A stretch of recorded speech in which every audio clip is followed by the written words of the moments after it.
Ένας φιλόσοφος πριν από 2.500 χρόνια περιέγραψε ακριβώς αυτό που η κβαντική φυσική ανακάλυψε μόλις τον προηγούμενο αιώνα. Φαντάσου να ζεις ολόκληρη τη ζωή σου μέσα σε ένα δωμάτιο με οθόνες, παντού γύρω σου εικόνες, ήχοι, πρόσωπα, συναισθήματα που σε πλημμυρίζουν, χαρές, λύπες, φόβοι, επιθυμίες και όλα τόσο αληθινά, τόσο πραγματικά, που ποτέ δεν αμφισβήτησες αν όντως είναι πραγματικά. Τι θα γινόταν όμως αν τίποτα από αυτά δεν ήταν η πραγματικότητα? Αν ήταν μόνο προβολές, σκιές σε έναν τοίχο? Ο Πλάτωνας το ήξερε. Πριν από χιλιετίες κάθισε και περιέγραψε με απίστευτη ακρίβεια τη φυλακή που οι περισσότεροι άνθρωποι δεν ξέρουν καν ότι κατοικούν. Μια φυλακή χωρίς κάγκελα, χωρίς τοίχους που μπορείς να αγγίξεις.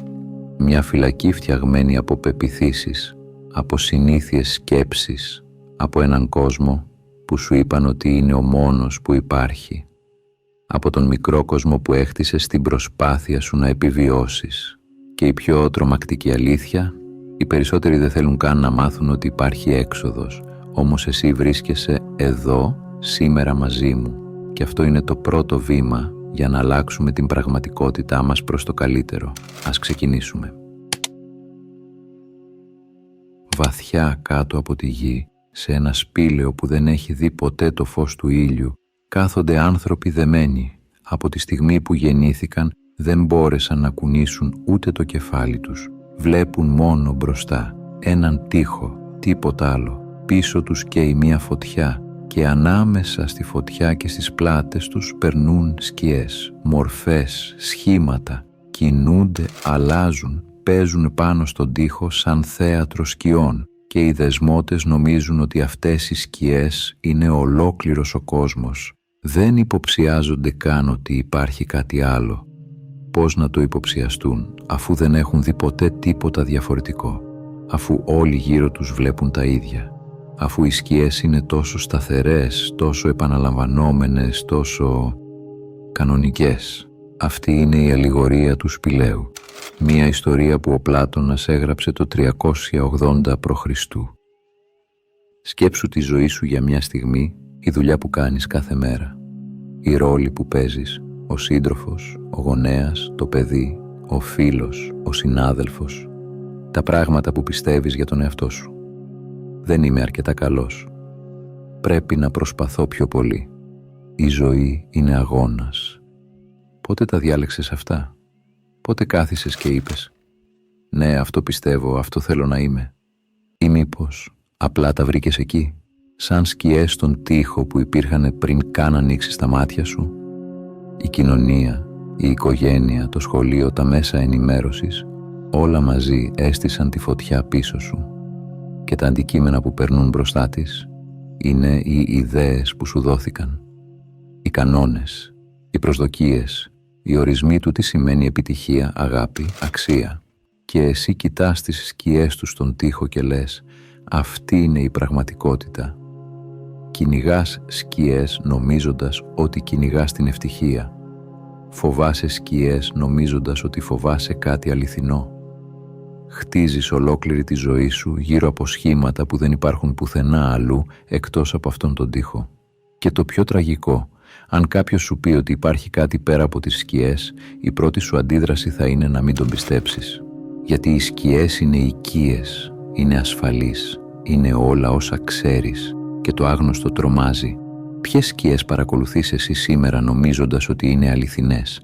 Ποιες ιστορίες επαναλαμβάνεις στο μυαλό σου σαν να είναι νόμοι του σύμπαντος, ενώ είναι απλά σχήματα στον τοίχο?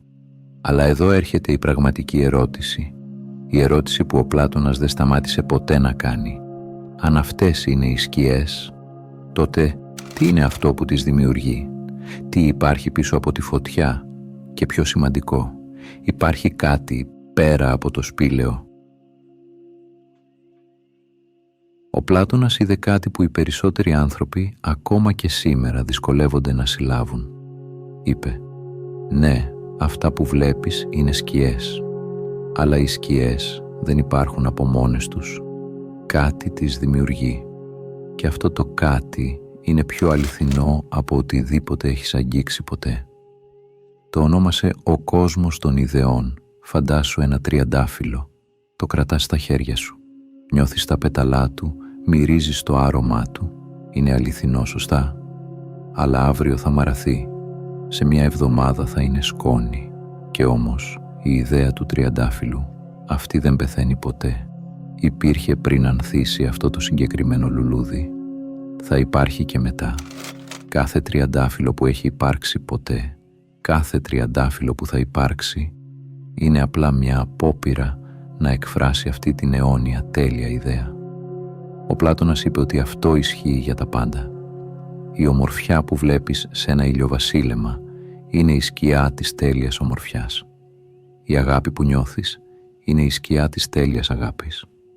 Η αλήθεια που αναζητάς είναι η αντανάκλαση μιας αλήθειας που υπάρχει πέρα από τις λέξεις, πέρα από τη σκέψη, πέρα από τον χρόνο. Υπάρχει ένας κόσμος πίσω από τον κόσμο, αόρατος, άχρονος, τέλειος. Και τα πάντα γύρω σου, κάθε αντικείμενο, κάθε συναίσθημα, κάθε εμπειρία, είναι απλά η σκιά του στον τοίχο του σπηλαίου. Τώρα, εδώ γίνεται συναρπαστικό. Πέρασαν 2.500 χρόνια. Η επιστήμη προχώρησε, οι φυσικοί έσπασαν το άτομο, κοίταξαν μέσα στην ύλη, βούτυξαν στα βάθη της πραγματικότητας. Και τι βρήκαν? Ότι στο πιο θεμελιώδες επίπεδο η ύλη δεν υπάρχει, όχι με τον τρόπο που νομίζαμε. Αυτό που υπάρχει είναι ένα πεδίο, ένα απέραντο αόρατο πεδίο δυνατοτήτων. Η κβαντική φυσική το αποκαλεί κβαντικό πεδίο. Ένας ωκεανός πιθανοτήτων όπου τα πάντα υπάρχουν ταυτόχρονα και τίποτα δεν γίνεται πραγματικό μέχρι να παρατηρηθεί. Επαναλαμβάνω, τίποτα δεν γίνεται πραγματικό μέχρι να παρατηρηθεί. Ο Πλάτωνας μιλούσε για ιδέες, τέλειες μορφές που υπάρχουν σε έναν ανώτερο κόσμο. Η κβαντική φυσική μιλάει για κύματοσυναρτήσεις, πιθανότητες που περιμένουν να καταρρεύσουν σε κάτι συγκεκριμένο. Οι λέξεις είναι διαφορετικές, η ουσία όμως είναι η ίδια ακριβώς. Η πραγματικότητα δεν ξεκινάει από την ύλη. Η πραγματικότητα γεννιέται από κάτι αόρατο. Κάτι που δεν μπορείς να πιάσεις με τα χέρια σου, αλλά που είναι η πηγή όλων όσων τα χέρια σου αγγίζουν. Ο Πλάτωνας δεν ήταν απλά φιλόσοφος. Ήταν ένας εξερευνητής πεδίων που η φυσική χρειάστηκε χιλιετίες για να φτάσει. Αλλά εδώ είναι η ερώτηση που αλλάζει τα πάντα. Αν η πραγματικότητα γεννιέται από αυτό το αόρατο πεδίο, αν οι σκιές που βλέπεις είναι προβολές από κάτι βαθύτερο, τότε ποιος ελέγχει την προβολή? Ποιος κρατάει τα αντικείμενα μπροστά στη φωτιά? Η απάντηση είναι πιο κοντά σου από ό,τι φαντάζεσαι. Ο Πλάτωνας στην αλληγορία του μιλάει για ανθρώπους που περπατούν πίσω από τους δεσμότες, κρατούν αγάλματα, σχήματα, αντικείμενα, τα σηκώνουν ψηλά και η φωτιά ρίχνει τη σκιά τους στον τοίχο. Αλλά στη δική σου ζωή, στο δικό σου σπήλαιο, δεν υπάρχει κάποιος άλλος πίσω σου. Υπάρχεις μόνο εσύ. Αυτή είναι η αλήθεια που οι περισσότεροι δεν θέλουν να ακούσουν. Είναι πιο εύκολο να πιστεύεις ότι κάποιος άλλος φταίει. Η κοινωνία, η οικογένεια, η κυβέρνηση, η τύχη, ο Θεός. Οτιδήποτε αρκεί να μην είσαι εσύ. Αλλά η αλήθεια δεν νοιάζεται αν μας βολεύει. Και η αλήθεια είναι αυτή. Εσύ κρατάς τα αντικείμενα. Εσύ, ή πιο σωστά, αυτό το κομμάτι σου που δεν βλέπεις, που δεν ακούς, που λειτουργεί στο σκοτάδι χωρίς να το ξέρεις. Το υποσυνείδητό σου. Φαντάσου το έτσι. Η φωτιά στο σπήλαιο είναι η συνείδησή σου. Το φως που φωτίζει τα πάντα, η ίδια η ζωή μέσα σου, τα αντικείμενα που περνούν μπροστά της, είναι οι πεποιθήσεις σου, οι ιστορίες που λες στον εαυτό σου, οι αλήθειες που αποδέχτηκες χωρίς ποτέ να τις αμφισβητήσεις. Και οι σκιές στον τοίχο είναι η ζωή σου, η σχέση σου, η δουλειά σου, το σώμα σου, τα χρήματά σου, όλα. Η πραγματικότητα που ζεις δεν είναι τίποτα άλλο από την προβολή των πεποιθήσεών σου στον κόσμο της ύλης. Σκέψου κάποιον που μεγάλωσε ακούγοντας ότι τα χρήματα δεν έρχονται εύκολα. Δεν το διάλεξε. Ήταν απλά εκεί, στον αέρα του σπιτιού, στις κουβέντες στο τραπέζι, στο βλέμμα του πατέρα όταν ερχόταν ο λογαριασμός. Και αυτή η πεποίθηση κάθισε στο υποσυνείδητο. Ρίζωσε. Έγινε αντικείμενο μπροστά στη φωτιά. Τώρα αυτός ο άνθρωπος μπορεί να δουλεύει σκληρά. Μπορεί να προσπαθεί. Μπορεί να κάνει όλα τα σωστά πράγματα. Αλλά κάθε φορά που πλησιάζει στην αυθονία κάτι συμβαίνει. Ένα απρόοπτο έξοδο, μία χαμένη ευκαιρία, ένα αυτοσαμποτάζ που δεν μπορεί να εξηγήσει. Κυνηγάει τη σκιά της αυθονίας στον τοίχο, ενώ ο ίδιος κρατάει το αντικείμενο της φτώχειας μπροστά στη φωτιά. Πώς να πιάσει αυτό που ο ίδιος εμποδίζει να υπάρξει? Ή σκέψου κάποιον που πιστεύει «δεν είμαι αρκετά καλός», μπαίνει σε μία σχέση, αγαπάει, αγαπιέται. Αλλά βαθιά μέσα του μια φωνή ψιθυρίζει. Κάποια στιγμή θα σε δει, θα καταλάβει ποιος είσαι πραγματικά και θα φύγει. Και τι κάνει? Ασυνείδητα αρχίζει να δοκιμάζει τον άλλον, να τον σπρώχνει μακριά, να ζητάει αποδείξεις αγάπης που ποτέ δεν είναι αρκετές, μέχρι που ο άλλος εξαντλημένος φεύγει. Και τότε η φωνή λέει «Βλέπεις, έχω δίκιο». Η προφητεία εκπληρώθηκε. Όχι επειδή ήταν αλήθεια, αλλά επειδή η πεποίθηση δημιούργησε τη σκιά που επιβεβαίωνε τον εαυτό της. Αυτό δεν είναι ψυχολογία, δεν είναι αυτοβελτίωση, δεν είναι θετική σκέψη. Αυτός είναι ο μηχανισμός της πραγματικότητας. Οι σκιές δεν αλλάζουν αν κοιτάς τον τοίχο και εύχεσαι. Οι σκιές αλλάζουν μόνο όταν αλλάζεις τα αντικείμενα και τα αντικείμενα είναι μέσα σου. Αυτό είναι τρομακτικό. Το ξέρω. Γιατί σημαίνει ότι δεν υπάρχει κανείς να κατηγορήσεις. Καμία δικαιολογία να κρυφτείς πίσω της. Αλλά είναι και η πιο απελευθερωτική αλήθεια που θα ακούσεις ποτέ. Γιατί αν εσύ δημιουργείς τις σκιές, τότε εσύ μπορείς να τις αλλάξεις. Αν εσύ κρατάς τα αντικείμενα, τότε εσύ μπορείς να τα αφήσεις κάτω. Να πάρεις καινούρια, να διαλέξεις τι θα περάσει μπροστά από τη φωτιά. Η δύναμη ήταν πάντα δική σου. Απλά δεν ήξερες ότι την είχες. Αλλά εδώ γεννιέται μια ερώτηση που δεν μπορείς να αποφύγεις. Αν αυτό είναι αλήθεια, αν πραγματικά μπορείς να αλλάξεις τις σκιές, τότε γιατί οι περισσότεροι άνθρωποι δεν το κάνουν? Γιατί μένουν δεμένοι στο σπήλαιο ακόμα και όταν κάποιος τους δείξει την έξοδο? Η απάντηση κρύβεται στην πιο επώδυνη στιγμή της αλληγορίας, τη στιγμή που ο δεσμότης γυρίζει προς το φως. Φαντάσου τη στιγμή. Ένας από τους δεσμότες ξαφνικά λύνεται, τα δεσμά πέφτουν. Για πρώτη φορά στη ζωή του μπορεί να κουνήσει το κεφάλι του και γυρίζει, αργά, με δισταγμό, προς τη φωτιά. Και τότε πόνος, το φως τον τυφλώνει, τα μάτια του, συνηθισμένα στο σκοτάδι, καίγονται. Δεν μπορεί να δει καθαρά, θολές μορφές, σχήματα που δεν αναγνωρίζει, ζάλι, σύγχυση και μια βαθιά πρωτόγονη επιθυμία να γυρίσει πίσω, να ξανακοιτάξει τον τοίχο, να επιστρέψει στις σκιές που ήταν τόσο οικίες, τόσο άνετες, τόσο ασφαλείς. Ο Πλάτωνας περιέγραψε αυτή τη στιγμή με απίστευτη ακρίβεια, γιατί ήξερε ότι η αφύπνιση δεν είναι ποτέ αυτό που περιμένεις. Στις ταινίες η αφύπνιση είναι μια στιγμή δόξας, μουσική που κορυφώνεται, φως που λούζει τον ήρωα, μια αίσθηση θριάμβου. Στην πραγματικότητα η αφύπνιση πονάει. Όταν αρχίζεις να αμφισβητείς αυτά που πάντα πίστευες, δεν νιώθεις φώτιση, νιώθεις χαμένος. Όταν αρχίζεις να βλέπεις τις πεποιθήσεις σου για αυτό που είναι, απλά σκιές, δεν νιώθεις ελεύθερος, νιώθεις γυμνός. Και το χειρότερο, οι γύρω σου δεν καταλαβαίνουν. Γυρνάς σπίτι και λες, νομίζω ότι αυτά που θεωρούσα σημαντικά δεν είναι τόσο σημαντικά τελικά. Σε κοιτάνε παράξενα. Λες, αρχίζω να βλέπω ότι πολλά από όσα πίστευα ήταν απλά προγραμματισμός, ιστορίες που μου είπαν και αποδέχτηκα. Ανησυχούν για σένα. Λες, νιώθω ότι υπάρχει κάτι περισσότερο, κάτι πέρα από αυτή την καθημερινότητα, κάτι που δεν μπορώ να εξηγήσω. Προτείνουν να δεις κάποιον ειδικό.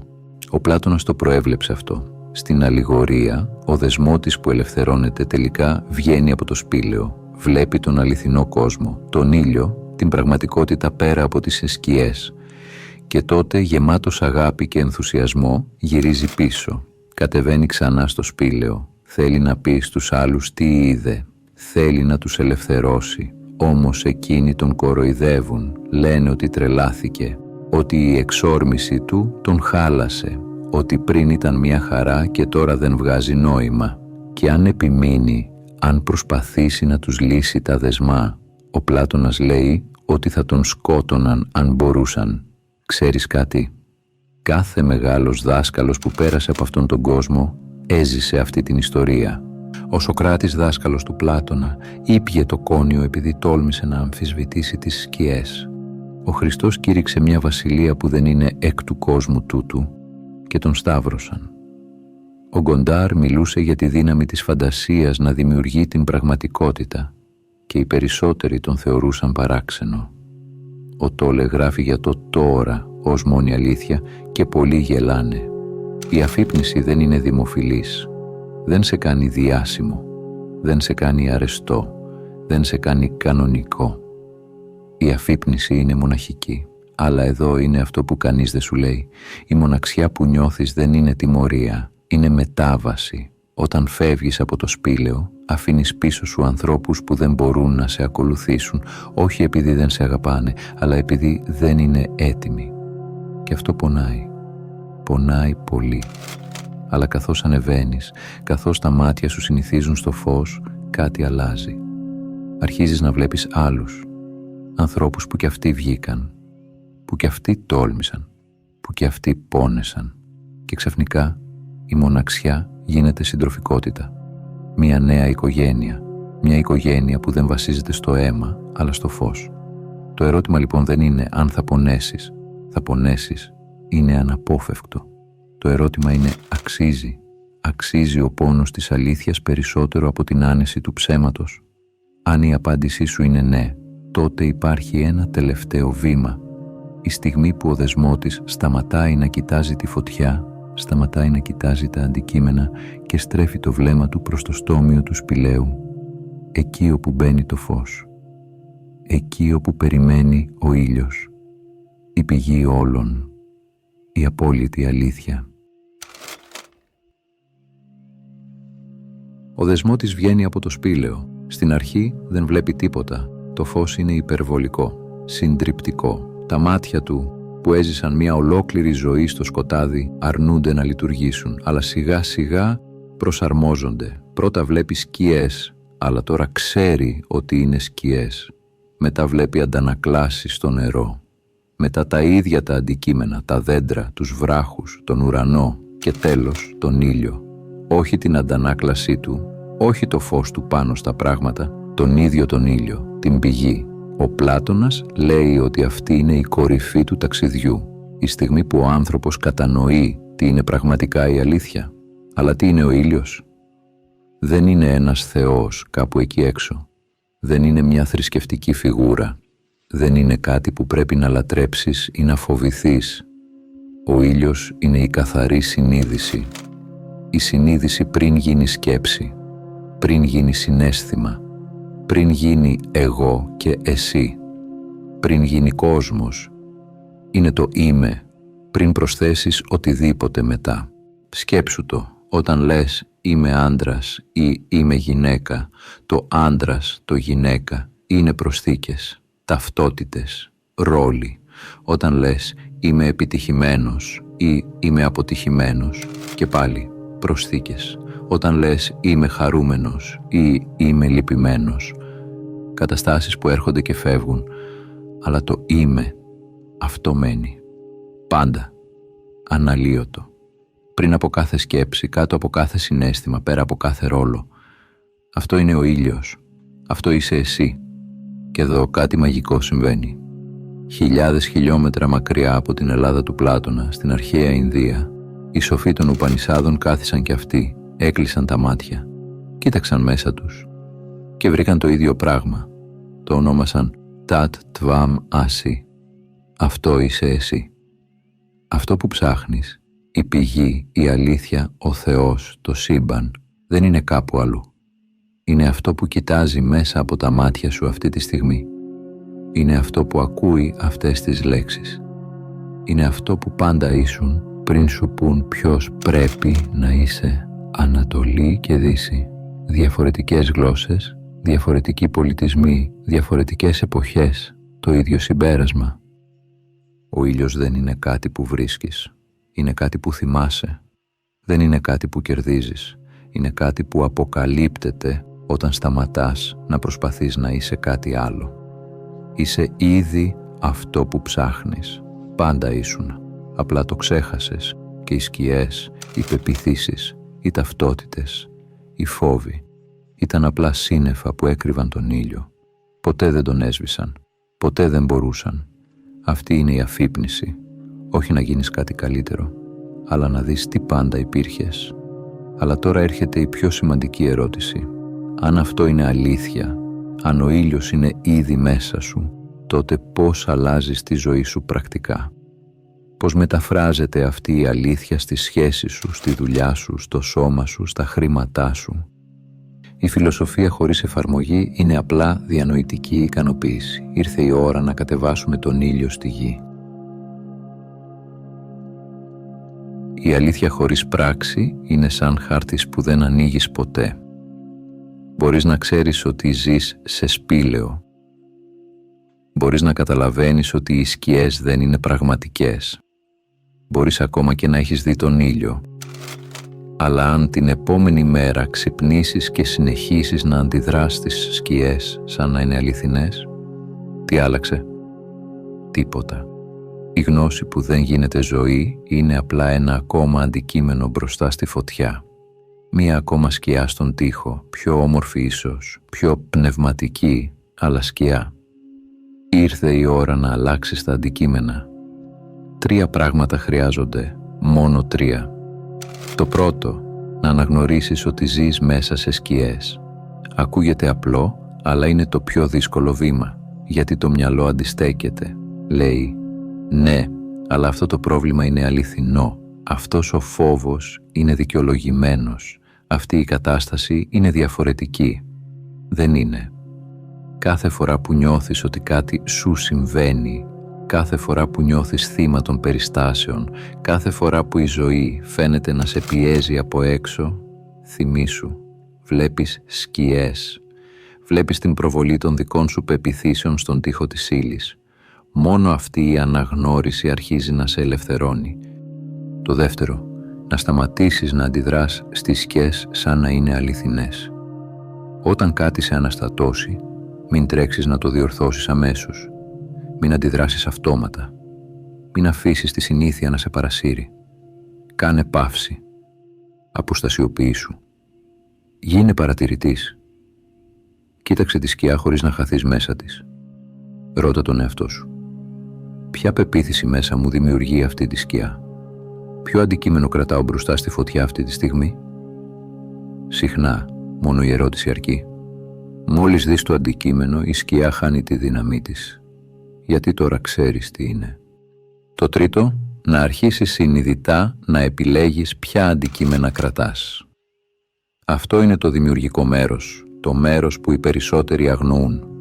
Δεν αρκεί να αφήσεις τις παλιές πεποιθήσεις. Αν δεν τις αντικαταστήσεις με κάτι, θα γυρίσουν. Ο φόβος αφήνει κενό και το κενό ζητάει να γεμίσει. Διάλεξε συνειδητά. Ποιος θέλεις να είσαι? Τι θέλεις να πιστεύεις για τον εαυτό σου, για τη ζωή, για τις δυνατότητές σου? Αυτές οι νέες πεποιθήσεις είναι τα νέα αντικείμενα. Κράτα τα μπροστά στη φωτιά. Άφησέ τα να ρίξουν τις σκιές τους και η ζωή σου θα αρχίσει να αλλάζει. Όχι επειδή άλλαξε ο κόσμος, αλλά επειδή άλλαξες εσύ. Μια άσκηση, απλή, καθημερινή. Κάθε βράδυ, πριν κοιμηθείς, κλείσε τα μάτια σου. Πάρε 3 βαθιές ανάσες και ρώτησε. Τι σκιές κυνήγησα σήμερα? Σε ποιες πεποιθήσεις αντέδρασα σαν να ήταν αλήθεια? Μην κρίνεις. Μην μετανιώσεις.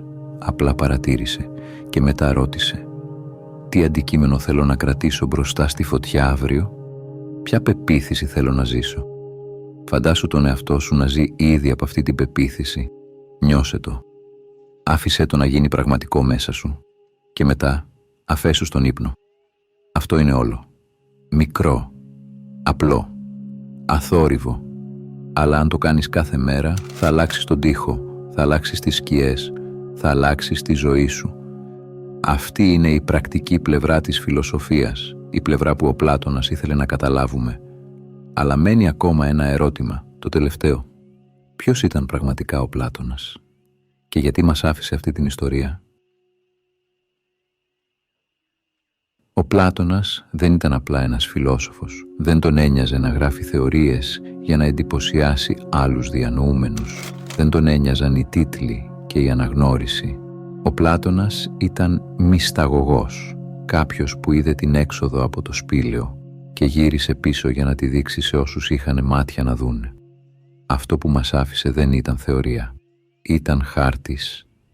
Χάρτης για να βρεις τον δρόμο από το σκοτάδι στο φως. Από τις σκιές στην αλήθεια. Από αυτό που νομίζεις ότι είσαι σε αυτό που πραγματικά είσαι. Η ερώτηση λοιπόν δεν είναι αν ζεις μέσα σε σκιές. Ζεις. Όλοι ζούμε. Η ερώτηση είναι μία και μόνο. Τώρα που το ξέρεις, θα κάνεις κάτι? Θα συνεχίσεις να κοιτάς τον τοίχο, παρηγορώντας τον εαυτό σου με όμορφες ιδέες που ποτέ δεν εφαρμόζεις? Ή θα γυρίσεις, θα σηκωθείς, θα περπατήσεις προς το φως ακόμα κι αν πονάει, ακόμα κι αν φοβάσαι, ακόμα κι αν δεν ξέρεις τι θα βρεις? Η έξοδος υπάρχει, πάντα υπήρχε. Το μόνο που λείπει είναι η απόφασή σου να την πάρεις. Αν κάτι από αυτά σου μίλησε, αν ένιωσες ότι αυτή η ιστορία δεν ήταν τυχαία, άφησε ένα σχόλιο με τη λέξη αφύπνιση. Θέλω να ξέρω ότι είσαι εκεί, ότι κι εσύ έχεις αρχίσει το ταξίδι. Αν έφτασες μέχρι εδώ, θέλω να σου πω ένα μεγάλο ευχαριστώ που ήσουν συνοδοιπόρος στο ταξίδι μου. Αν έμαθες κάτι καινούριο από αυτό το βίντεο, μπορείς να κάνεις εγγραφή, να πατήσεις like ή να αφήσεις κάποιο σχόλιο. Αν θέλεις να συνεχίσεις το ταξίδι, σου προτείνω να δεις το βίντεο που εμφανίζεται τώρα στην οθόνη σου. Από όποιες συντεταγμένες του κόσμου κι αν μ' ακούς, να προσέχεις τον εαυτό σου και να πας στο καλό.